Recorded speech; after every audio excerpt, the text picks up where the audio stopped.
Hey everyone, welcome to this explainer. Today, we're diving into a really profound question.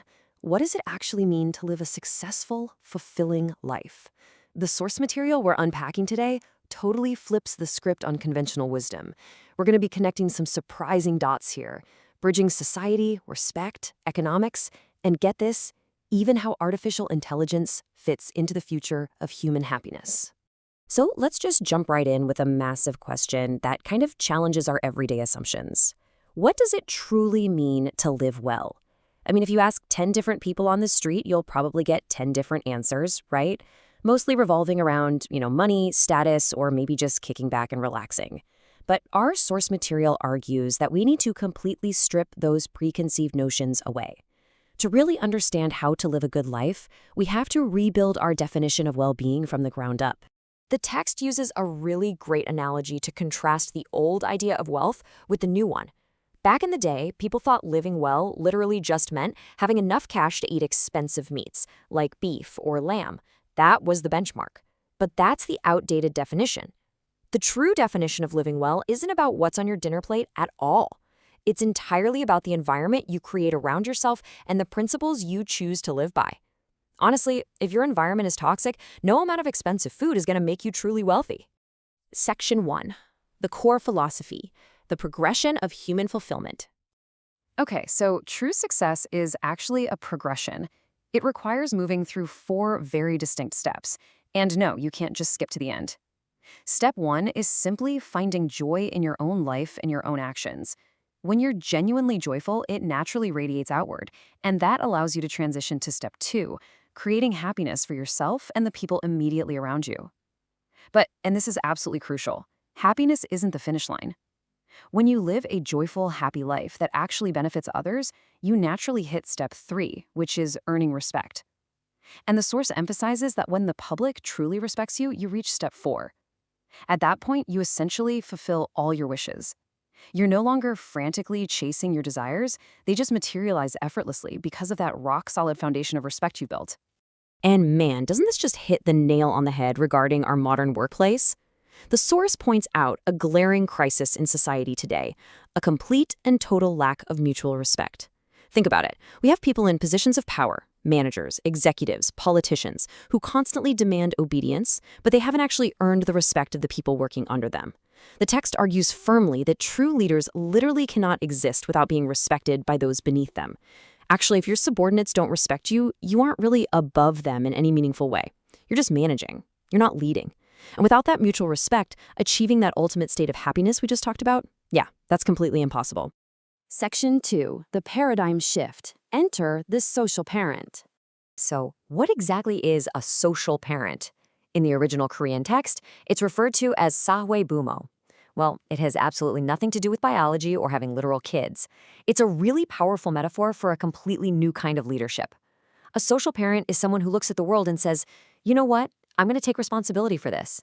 They dedicate their life, their business, and their entire role to the betterment of society and humanity.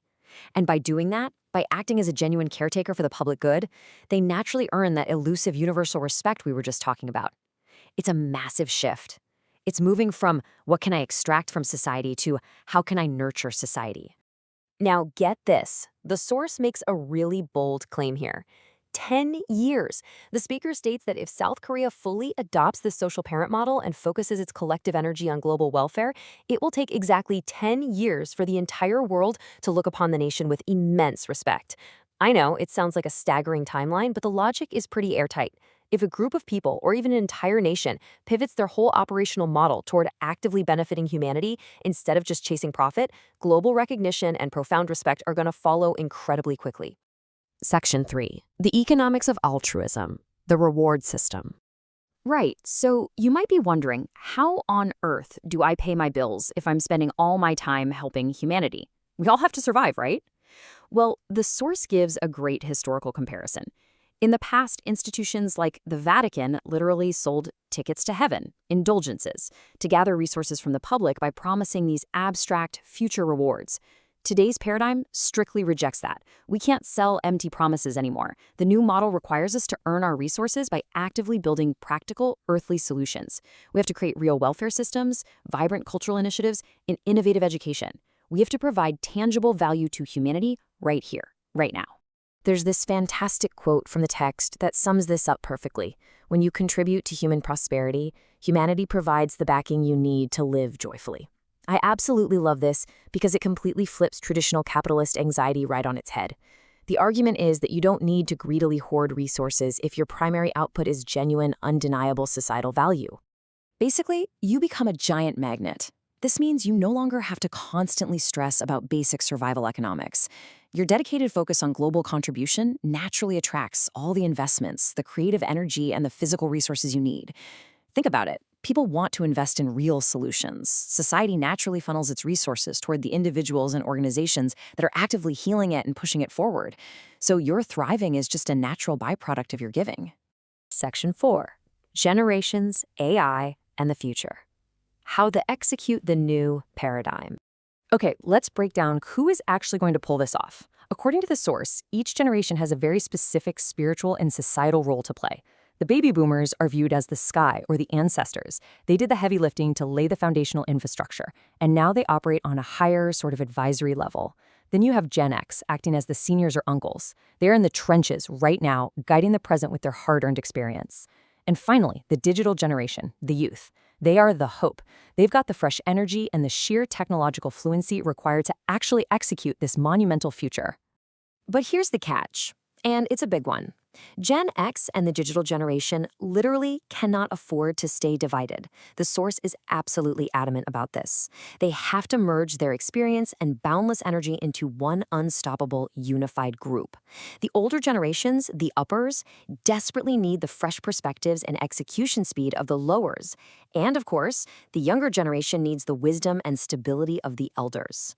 When we finally bridge this generational gap and achieve true unity, the text suggests we'll unlock an immense, unprecedented kind of societal power. Now, this is where things get really modern. The source tells us to just completely ditch those boring, traditional written reports. Stop writing them. Instead, the new methodology for researching and building societal welfare requires us to partner directly with artificial intelligence. And we aren't just using AI as a glorified calculator here. We are meant to actually play and collaborate with it dynamically. It's a really straightforward 4-step workflow. By treating AI almost like a brilliant collaborative disciple, you can move so incredibly fast. First, you gather those young, unified minds we just talked about. Second, you leverage AI to research massive amounts of data on new welfare paradigms. Third, and this is the fun part, you playfully interact with the AI. You brainstorm, you bounce ideas around, and you generate fresh approaches without getting bogged down in traditional bureaucracy. Finally, step 4. You take those AI-assisted innovative models and you implement them into real, breathing social businesses that actually benefit humanity. It completely supercharges the timeline of progress. So as we wrap up this explainer, I've got to leave you with this one vital question. Are you ready to team up with the next generation and with AI to become a social parent and create a new paradigm for humanity? We've seen how true wealth is about the environment you build, how respect is the ultimate currency, and how dedicating yourself to the public good naturally provides for your own joy. The blueprint is literally right there. The tools like AI are waiting. The generations are perfectly positioned. The only thing left is for you to decide, what role are you going to play?